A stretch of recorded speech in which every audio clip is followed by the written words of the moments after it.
Oh dear. Let me try redoing my speaker here as well. Can others hear at the moment?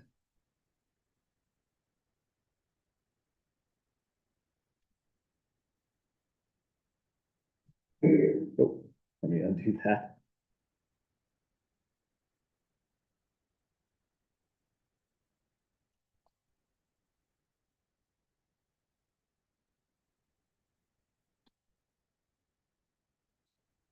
Let me type out a quick message.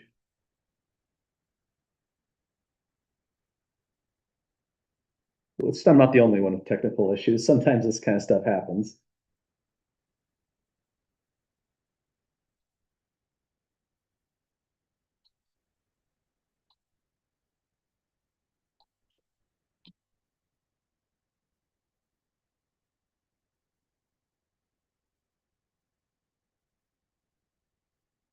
Oh, there it goes. We have to enter to send out the message.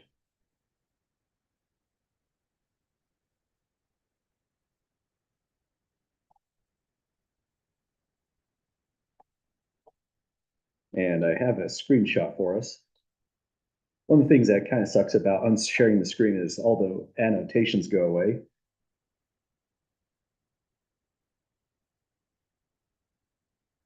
But here's a screenshot, sort of brought back.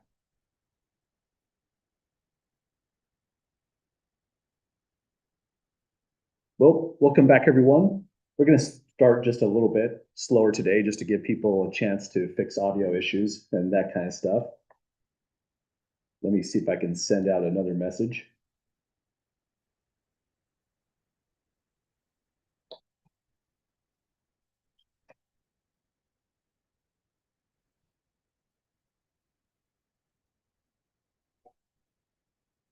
But so far for the announcements, we're going to start off class today, finishing off that last problem in section 5.3. It wasn't in the homework and it's not an exam, but not on the exam one. But it's a good question to finish off just because it's something we're going to come back to once we're later on, a little bit further on in chapter 7. Then we're going to move into section 5.4 on the right triangle trigonometry. And let me see, is there a way to accidentally mute speakers on here? There probably is, but I'm not too sure exactly how that would be on my own setup, to be honest. I can mute just my microphone, but muting my speaker, I'm not too sure how I would do that.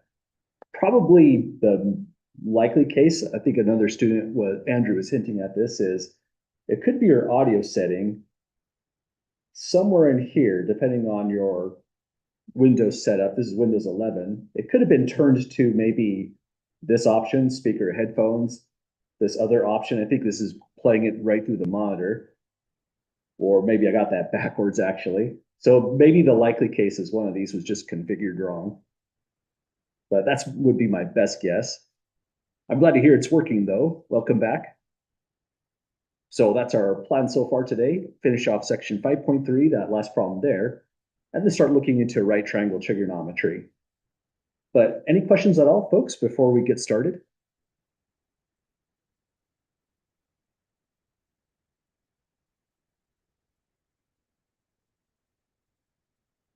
Okay. Oh, then we just had our exam.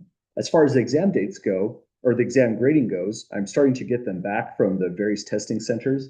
And I'm going to be grading our exams starting on Friday. I gave a couple exams this week, but we had our exam first in our class. So this is the first one I'm going to begin grading. Once grades are posted, I'll send an announcement so that you'll know grades are there. And then you can take a look at your exam one score, and I'll update your current course score under here under grades so you know what your standing is after sections 5.1, 5.2, 5.3, and the exam one score. But I think that's my last announcement on those topics. Any last questions at all so far?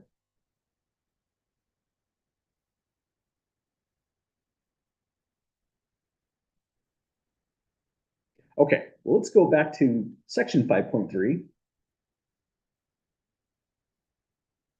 We left off here. I think we just quickly did a derivation before we went on to the weekend, before this week started. We have the original Pythagorean identity that sine squared theta plus cosine squared theta equals 1. And then there's two more. We're going to come back to these like I mentioned in chapter 7, but it's a good idea to just work with them now to get a feel for how these new identities are going to work, what they will look like. The way you derive these is you just take the original one, sine squared plus cosine squared equals 1, either divide by cosine squared on both sides of the equation, and this is what you would get. Sine squared over cosine squared is a tangent squared. This reduces to 1, and 1 over cosine squared gives us the secant squared. And you get this one just by dividing by sine squared into all three sides. So that's how the identity goes. The identities go. And now here's a typical use. It says, given cotangent, so this is all we know, cotangent is -3. We know a little bit more. The terminal side of the angle T is in quadrant 4. Let's plot that out because we found that this is almost always useful. So really quick sketch. We don't know a lot about the angle, just the cotangent value of it. But the angle terminates somewhere in quadrant 4. I don't know where exactly, but this is a good enough diagram to remind us that in this quadrant 4, sine of t is negative since it's the y-coordinate, and cosine of t is positive because it's the x-coordinate. And this will help us solve the remainder of the problem. Here's the remainder of the problem. It says, using this information, and it's really not a lot, evaluate the remaining 5 trigonometric functions of that angle t. So feels like a mysterious problem. Very minimal information was given. When it says do the remaining 5 trigonometric functions, we might as well just put all 6 on paper. And the organization here is really helpful. It's a good idea to go sine t. We need a value there, so our end answer is just going to end up on this spot of the paper. To the right, go cosecant t, because that's just the reminder, it's the reciprocal of whatever goes here. Likewise, we'll have cosine t. We'll put in a value there. Secant t goes in the reciprocal column to the right. Tangent t, we'll have to find its value, but you might already know what it's going to be because we were given cotangent t. It's -3. And both columns, the right-hand column and the left-hand columns, are reciprocals to each other. So the fact that we know what cotangent means, take the reciprocal of this, come back over here. We also know tangent. Tangent t is -1/3. So that's 1 down, 4 more to go. This is the setup so far, and you might know other interesting ways to solve it. This could be done in a right triangle trigonometry setting. But that's section 5.4. We haven't defined right triangle trigonometry just yet. Instead, I'm going to make use of one of these two identities to get the other remaining 4 trigonometric functions. Any questions with the setup so far?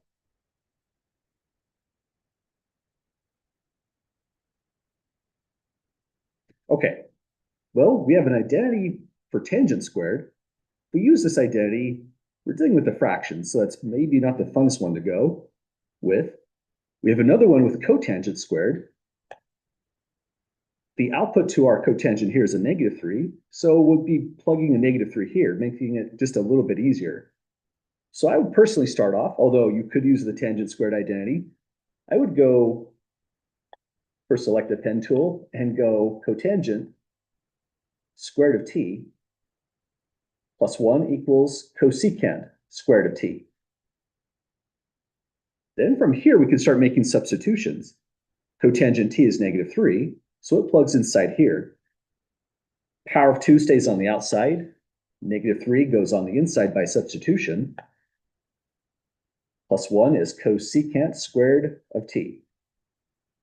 And this is just a positive 9 plus 1, so we have 10 equals cosecant squared of t. We can now take square roots. Root of 10, but recall there's 2 possibilities, either positive or negative, is equal to cosecant t. So now we've got 2 options. We have to select one. There's a definite answer to this. We can't give 2 answers. But coming back over here, this is our information to help us. cosecant is 1 over sine. And if sine is negative, cosecant is negative as well. So we get negative root 10 from the diagram up on the upper right corner there is cosecant t. That's good news. That means we can go over here, fill this in, negative root 10. And same trick as before, just like how we had the negative 3 value, that was our cotangent, it gave us the tangent value. We could do the same thing over here. This is equal to negative 1 over root 10. This is a context where I personally wouldn't rationalize this. So leaving it as negative 1 over root 10 is kind of a way to just easily see your work, that one is the reciprocal of one other. I would probably just leave it alone in this one context as far as rationalizing denominators go. We're almost there. If we can find a cosine or if we can find a secant value, all of our work is complete. Any questions so far using that Pythagorean identity here?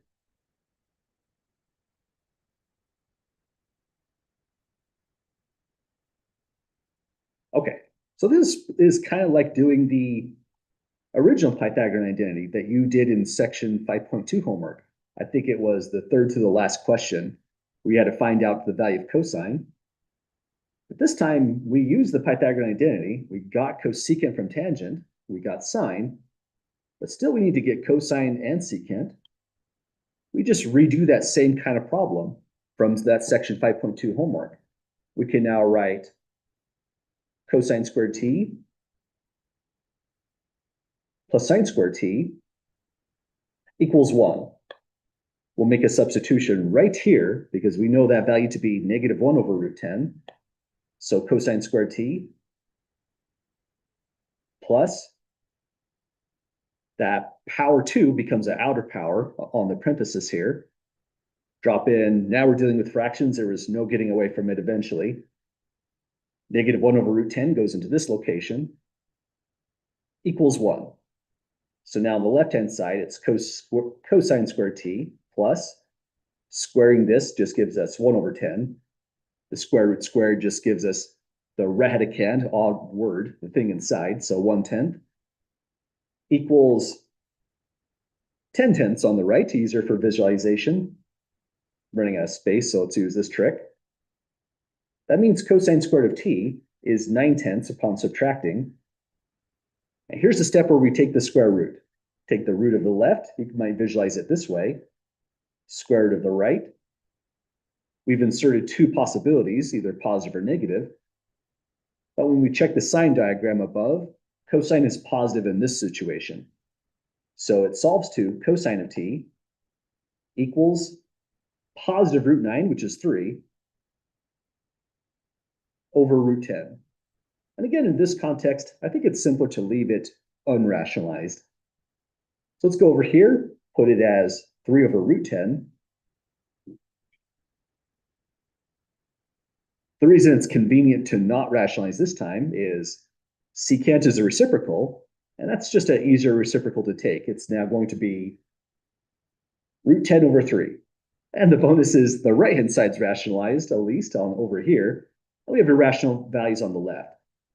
But we can now easily see the pattern. They're just connected by reciprocals of one and another, going left to right, or going right to left. They're always flipped versions. So the remarkable thing about this problem is it didn't have to be cotangent they gave us information on. There's 6 trigonometric functions.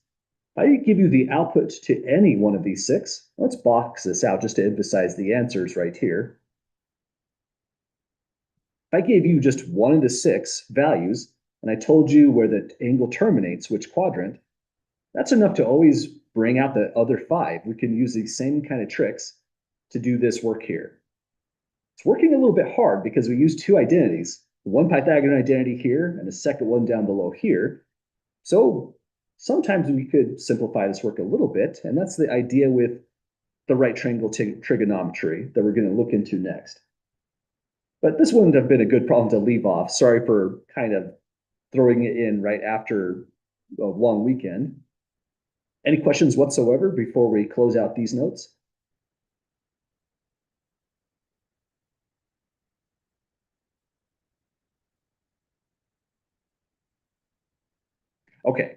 we're on to the last section of chapter 5. So we're definitely, that's kind of a cool background. We're definitely making it through the course. And here's our last section, 5.4, right triangle trigonometry. If you're like me, and you took some trigonometry in high school, you might have been scratching your head at certain points in this class because we never defined our trigonometric functions on a right triangle. We defined it on a unit circle. There's really good reasons for that. When it comes to right triangle trigonometry, there's one big restriction. The angle theta that we're dealing with is an acute angle, means it's between 0 and 90 degrees. In radian measure, that means it's between 0 radians and pi over 2 radians. So if we were just stuck in the land of right triangle trigonometry, it doesn't tell you right away how to extend this to any angle, how to extend it to a negative angle, for example. The unit circle is actually the more natural space to define trigonometry, but nonetheless, sometimes it's good to have a different point of view, and that's what section 5.4 is all about. Some of these ideas are going to come back actually in the last part of the course, chapter 8, when we deal with other triangles, maybe not right triangles, but different kinds. By the way, we should say once and for all what we mean, even when we say a right triangle. A right triangle means one angle is 90 degrees, which is equal to pi over 2. And we typically draw that to one angle. Let me try again on that triangle, though. We put a little box to emphasize that's the right triangle. That doesn't quite look like 90 degrees. Don't know why we have to be too picky, but it's good to make it look believable. So that would be the 90 degrees there. The sum of the interior angles of a triangle has to be 180 degrees. And that's why the angle has to be between 0 and pi over 2 radians. The other angle was pi over 2, or 90 degrees. Well, the sum of those two angles is already 180 degrees. There couldn't be a third angle already. So this is the landscape that we're going to be working on for this section here. And what we now need to do is define our trigonometric functions. Here they all are, all 6 defined in the context of a right triangle. But instructions are mysterious in how it's defined until we put in our own diagram. So here's what it's going to look like. Just draw a generic right triangle with extra effort on trying to make that look like a 90 degrees down here. So this is the 90-degree measurement. And theta is now, if it's inside here, this angle or this angle, it's guaranteed to be an acute angle between 0 and pi over 2 radians. You can place it wherever you'd like on your diagram. I'll put it on the left. You could do just as well putting it in this corner. And now this sentence here tells us there's several things we want to define relative to theta. The adjacent side is the side touching. Well, that's confusing. There are two sides touching, but when we say the adjacent side, we mean the shorter of the two. So this side would be the adjacent side to theta. Abbreviated to ADJ for just adjacent. Likewise, the opposite side of theta, abbreviated as OPP, would be the side if you went that way. That one's a little bit more intuitive. It's the far side away from where theta is. So this is opposite theta. And we reserve the longest side of the right triangle to be the hypotenuse. So that would be this side right here, abbreviated as HYP. You can also think of it as the side that's opposite of the 90-degree angle. So opposite of 90 degrees in that kind of way gives you the hypotenuse.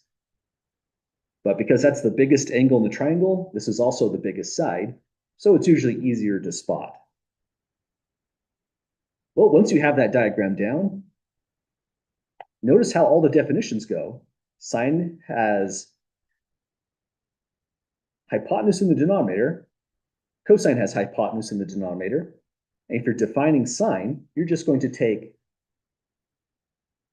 let me try again. You're just going to take the opposite and divide by the hypotenuse. Cosecant, you would just do the reciprocal of that. Hypotenuse is in the numerator, opposite is in the denominator. So sine involves the vertical direction, kind of like how the y-coordinate is the vertical direction on a coordinate system in a unit circle. Cosine will have adjacent in the numerator, so secant has adjacent in the denominator, hypotenuse in the numerator.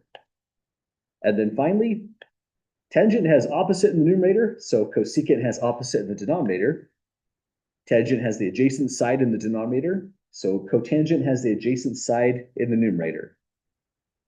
Feels like a lot to memorize, but there is one pretty awesome mnemonic when it comes to all of this stuff. You probably are saying it in your mind if you've been traumatized with this kind of material in high school, for example, or other contexts. The big mnemonic that ties all of this together at once is SOHCAHTOA. Folks remember hearing that somewhere, somehow in other algebra classes?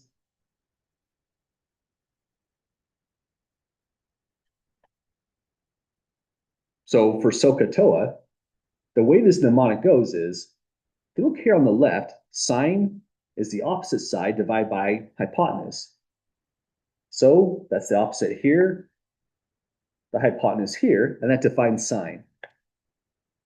The ka part of SOHCAHTOA is just a reminder that cosine is the adjacent divided by the hypotenuse.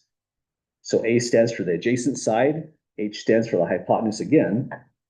So we've defined sine and cosine. T here is just referring to tangent. O is for the opposite side. A is for the adjacent side. So SOHCAHTOA as a mnemonic is pretty nice in a way because this gives you this entire column. All of it's defined through SOHCAHTOA in that way. And if you have the left-hand column done, you also have the right-hand column because you're just literally flipping the fraction. So you get that for free in that certain sense. So as long as the left column is well defined, any way you'd like to do it, maybe you just have this down pat, maybe you like the acronym. Once the left column is fixed, it generates the right column by taking the reciprocal. So loads of similarities already to unit circle trigonometry. In fact, if the hypotenuse is exactly 1, then this spot right here is a point on the unit circle that would look like this, and we're doing nothing different than unit circle trigonometry whatsoever, except for the fact that the angle is constrained between 0 and pi over 2 in this definition. So the hypotenuse can never go beyond that point. Well, this is our goal, to just practice with this information here and a couple scenarios. I have some problems here that are pretty similar to the ones we're going to do in the homework. Overall, section 5.2 is kind of a short one. And Luke says, clever mnemonic, never heard of it before. Yeah, I agree, it is a weird one. It's one of those things that I heard in high school and then forgot. And then people mentioned it once when I taught trigonometry class, and it just kind of scratched something in the back of my mind. I had to look it up again. But other questions or comments so far?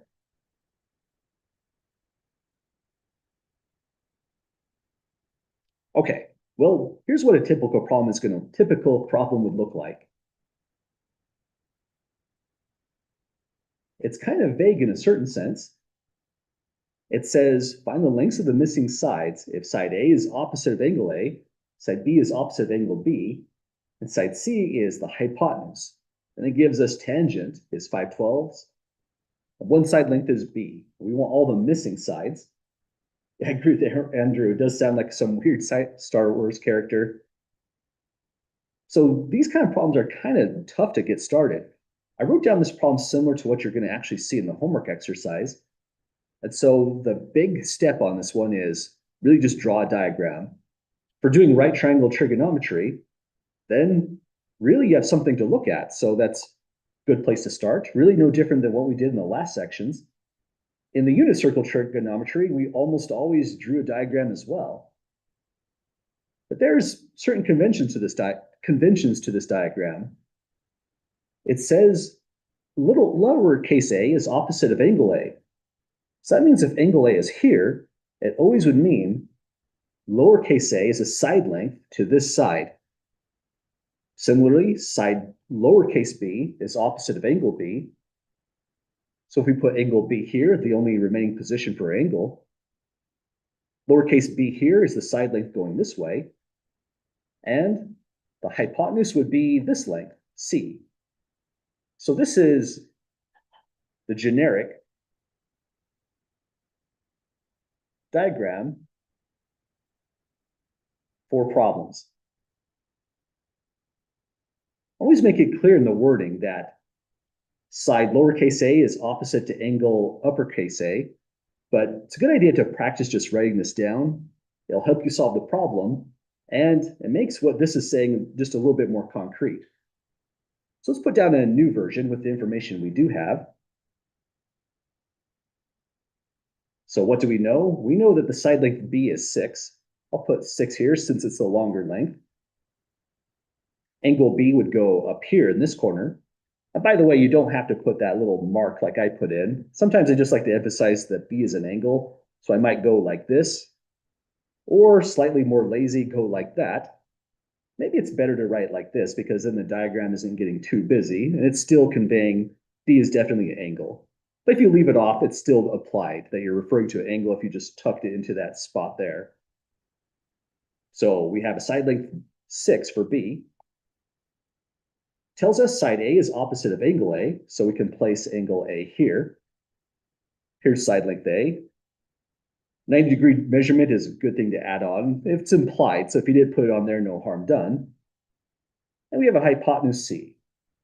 The problem says find the lengths of the missing sides. So once we put a number to C and a number to A, our job is done.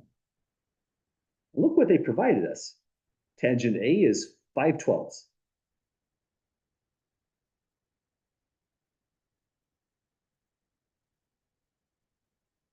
Now, this is a pretty dangerous kind of problem because if you're thinking in terms of SOHCAHTOA, once again, SOHCAHTOA told us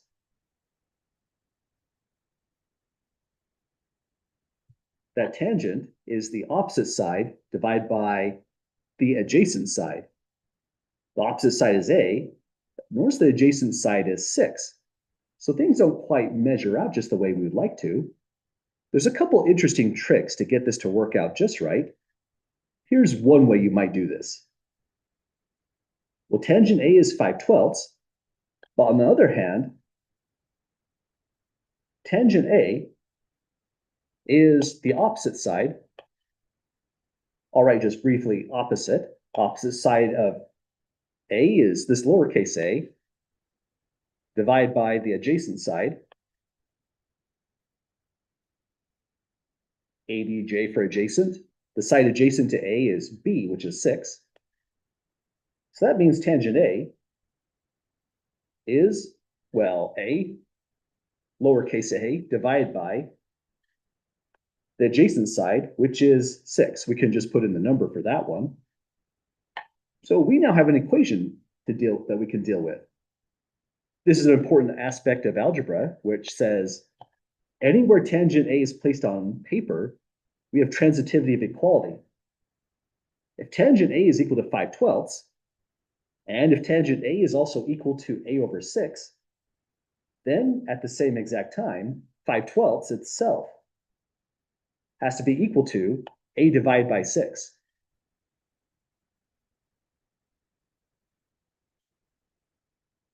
So in other words, we just can take the right-hand sides that we found here, equate them together.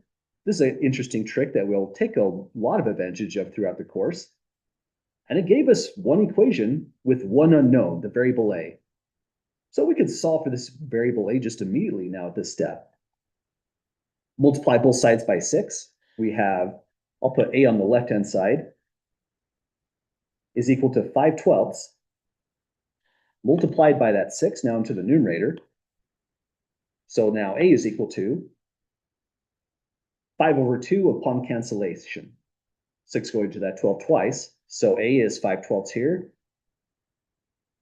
And that fills in half the information we needed. So again, it's a kind of a dangerous problem in a certain sense. We can't say that A, even though it's the opposite of A, is equal to 5 itself. It's in fact 5/2. So that feels kind of weird in a way. In other words, if we look carefully, tangent is opposite divided by adjacent. So why is 5 not the opposite and 12 the adjacent? Well, it's because when you put these two pieces of information together, you can also simplify. And simplify has a way of actually hiding information. That's what happened up here. Let's do a little bit on scratch work. Tangent of angle A is the opposite. Our opposite we put down as 5/2. Divide by the adjacent. The adjacent is in blue, which is 6. And 5/2 divided by 6 is 5/2 times 1/6. In other words, 5/12. There it is. It's the simplified version, but it hid what the actual opposite was and what the actual adjacent was. It's invisible to us in a certain sense. It's kind of weird about these, and it's why this is a good one to start out. These are weird issues that can come up occasionally. Other questions at the moment?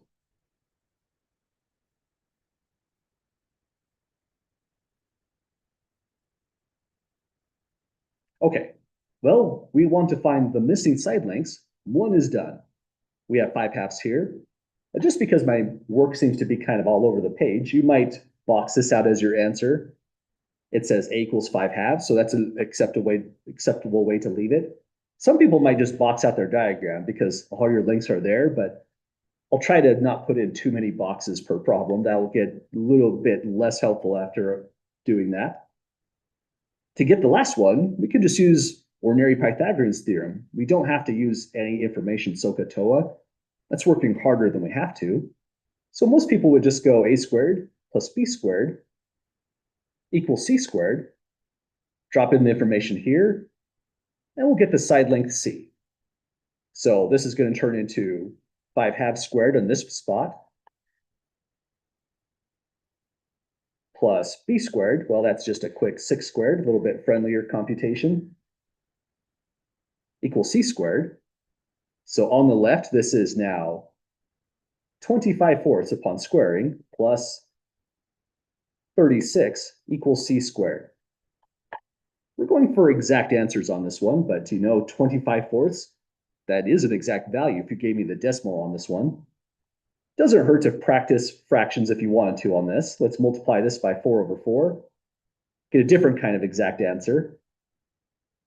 C squared is now 25/4 plus, let's see, 6 times 4 is 24.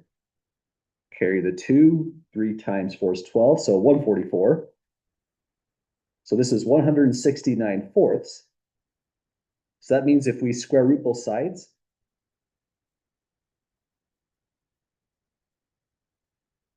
we get that C is 13, and ran out of space. Let's scroll just a touch. C is 13/4. So we have an answer A, we have an answer C here. Those are the two missing sides. And it just feels right to complete the diagram up here, although if your answer is somewhere on paper, that's all I would need. We did it, folks. This is kind of a strange one because sure, we use right triangle trigonometry. They provide us tangent, but we had to be really careful when we used that. And the right triangle definition we used here so that we could actually solve for a side length A. Pretty challenging problem to start out, and that's kind of how the homework looks. The homework has one of these little bit of a harder problems first, and then kind of a review, easier problem to navigate for the next bit. But any questions, folks, on getting through this type of question?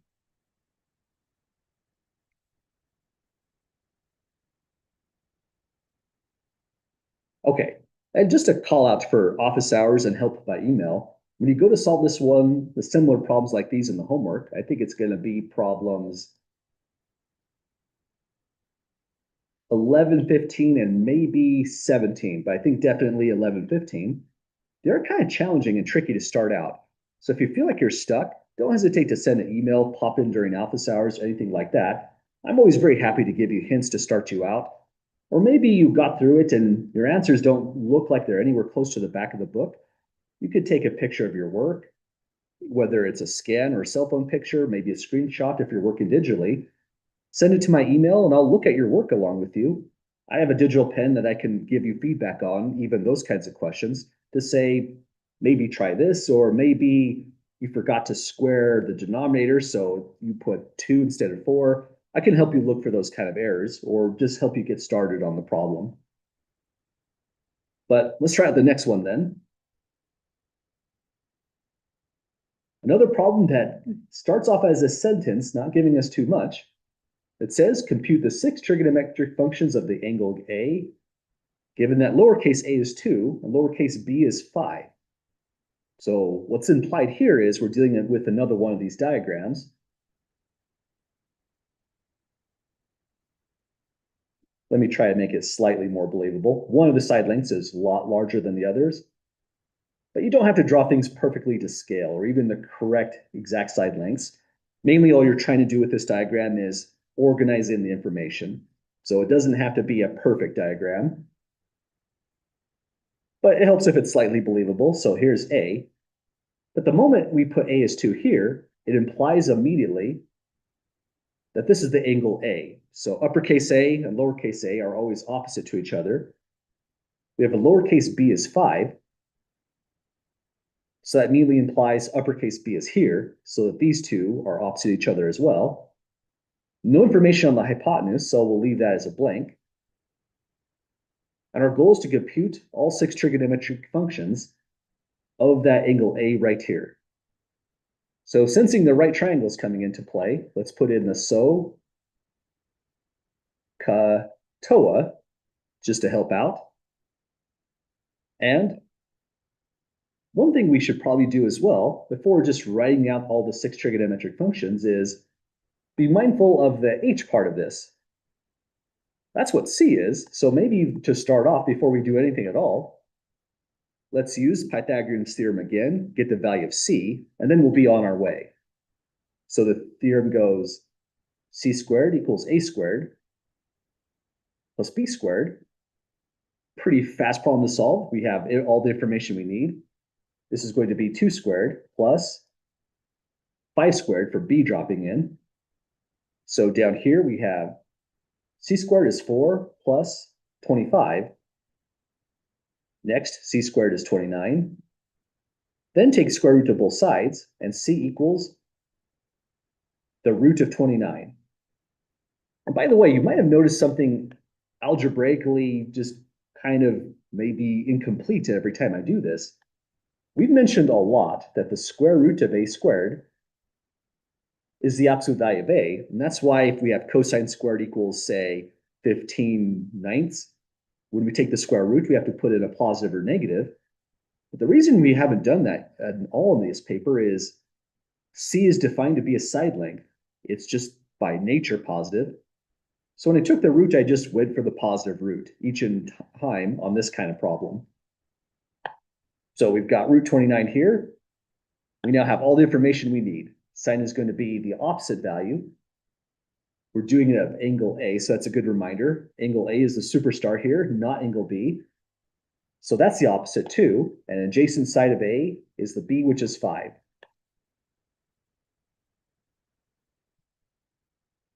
So there's the color coding again. Then doing all 6 trigonometric functions is just a matter of putting down a table. You don't have to do your table exactly like this, but organization has a way of helping memorize things, so it's a strong recommendation. If you always write out all 6 trigonometric functions in the same way, it helps connect the dots that sine is connected with cosecant, cosine's connected with secant, and so on. Well, sine A, citing our diagram above, we might as well use it, or our mnemonic rather, is opposite, which is 2, divide by the hypotenuse, which is the root of 29. So that's 1 down, 5 more to go. Like I mentioned before, I probably personally would not rationalize in this context because it's simpler to just go cosecant A, take the reciprocal is root 29 over 2, and call it good in that sense. It's easy to see left and right that your answers are correct because they're reciprocals. So rationalizing just kind of seems to make a mountain out of something that isn't as big of a deal as it should be for this computation. But that's 2 down. Any questions so far, folks, getting sine and cosecant?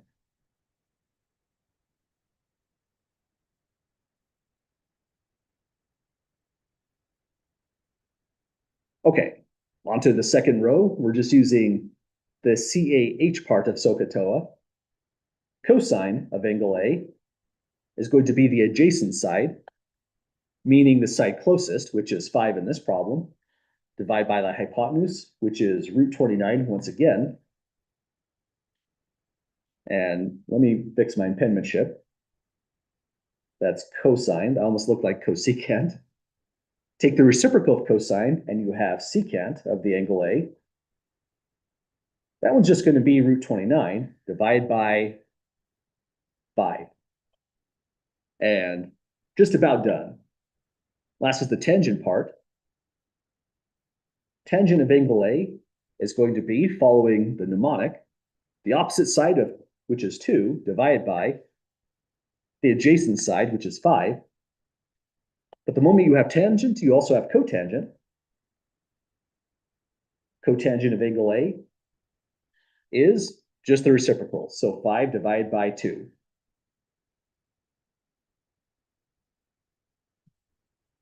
There it is. This is all 6 trigonometric functions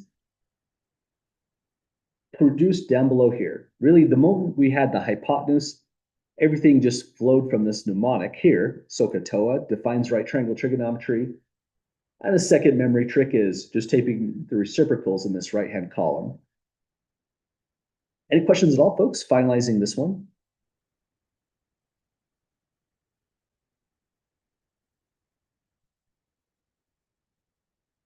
Okay, they're kind of challenging problems once again because it was up to us to produce the diagram. That's kind of the big skill that is in the background here, more important than it seems.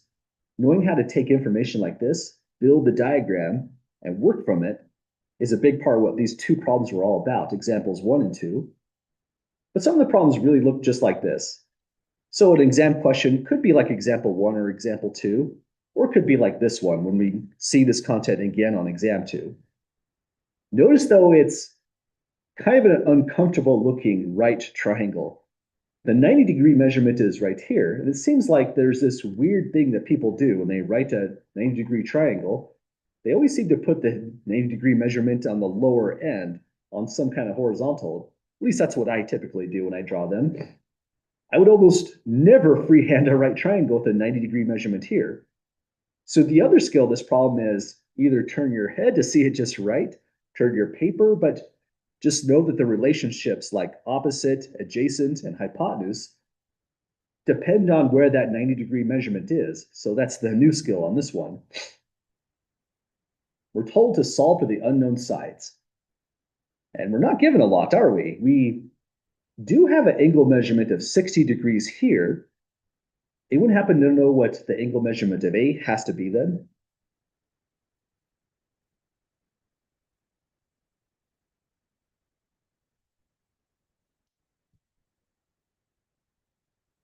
Exactly, Alex. The interior angles of this triangle have to add up to 180 degrees. In other words, these two angles right here are complementary angles in the sense they have to add up to 90 degrees. So if we call this 30 degrees, we may or may not use that, but more information is helpful, right? Now we know a degree measurement on this end as well. This is 90 degrees and this is 60. So those interior angles do add up to 180 degrees. But notice the second problem. I can't really use Pythagoras' theorem just yet because it would be c squared equals a squared plus 10 squared. And that's not helpful because it's one equation with two unknowns. I can't do much with that. So instead, we just have to do something. It's helpful that we know the internal angles of this triangle because that means SOHCAHTOA is on the table for us. So there's a lot of ways to do this problem. Some people might do sine, cosine, or tangent of the 60 degrees here, but we want to kind of optimize. For example, if I did tangent at 60 degrees, well, tangent at 60 degrees, that could work on for us. It's going to be the opposite, 10, divided by the adjacent, a. That might be a good way to go. Another thought is someone might want to do maybe from 60 degrees, do cosine at 60 degrees. What would that be? Cosine would be the adjacent. Let's actually write this out in Scratch. cosine of the 60 degrees would be the adjacent side A divided by the hypotenuse, which is C. But that one's a dead end, right? That's one equation with two unknowns. We're stuck if we tried cosine. So sometimes these involve a little bit of ingenuity, a little bit of trial and error. This one is no progress. Let's leave that on paper because it's good to know when we're stuck, just as it is good to know how to make progress. But it looked like tangent helps us because tangent would use this side right here, the 10, which is a known. So we'll start off with tangent at angle 60 degrees. Or maybe you do tangent at 30 degrees. Really, it's completely up to you. I'll focus on this one. Tangent at 60 degrees. By the SOHCAHTOA definition, it's going to be the opposite divided by the adjacent. By the SOHCAHTOA mnemonic. It's not quite the definition, but it ties in the definition. Opposite of 60 degrees is 10, so that goes into the numerator. Adjacent is A, so that'll be our denominator. And you know what? That gives us something to solve. Another thought you might have is, well, 60 degrees, if you multiply that by pi over 180 degrees, or maybe you just know because you've done a bunch of these, that's just pi over 3 radians. I'll write in the unit, which is rare, just to emphasize we've changed the units on this. And that's helpful because you might be better at calculating tangent pi over 3 at this point than tangent 60 degrees. We've certainly done this version more often already. So the equation on the left can turn into tangent at pi over 3 equals the opposite, which is at a side length 10, divide by the adjacent, which is A, the unknown we want to solve for. Doing tangent at pi over 3 might not be a bad idea to do that in the margin. Here's our unit circle diagram. Pi over 3 terminates here with a y-coordinate of root 3 over 2 and an x-coordinate of 1/2. So that means on the left here, tangent is going to be the y-coordinate, the sine value, root 3 over 2, divide by the x-coordinate, the cosine value, 1/2, and now it's equal to 10 over a. We have a cancellation going this way, so the equation is now root 3 equals 10 divided by a. And this is just immediately solved by multiplying both sides of this equation by a now. We have a root 3 equals 10, that cleared the denominator, divide by root 3, and a is 10 over root 3. And that's quite nice. We've solved for a. That's half the information we wanted. I'll do the rare thing in these notes so far of actually rationalizing the denominator. This becomes 10 root 3 over 3. And this is the big part of the information we want to come up with. 10 root 3 over 3. Similar tricks are going to give us the value of c. So you might use sine or cosine to have that happen. But you know, there's no reason to work that hard. You could just use Pythagorean's identity again and solve for the side length c. In fact, that's how I would solve it. I can't do it right here, right now, because I'm realizing I have like 30 seconds to go. So we'll come back to this one, review how we solve this, finish it off when we come back to Monday's class. Then we'll be starting off our chapter 6 on actually plotting our 6 trigonometric functions. But this looks like a good stopping point for us. I don't want to try to run through a few minutes over or race through this problem. Any questions at all, folks, with where we ended on this one?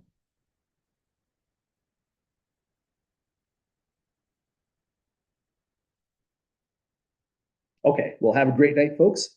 We'll be back to it, finishing this one off in like 4 or 5 minutes on next Monday and then moving into chapter 6. But have a great night and a great weekend.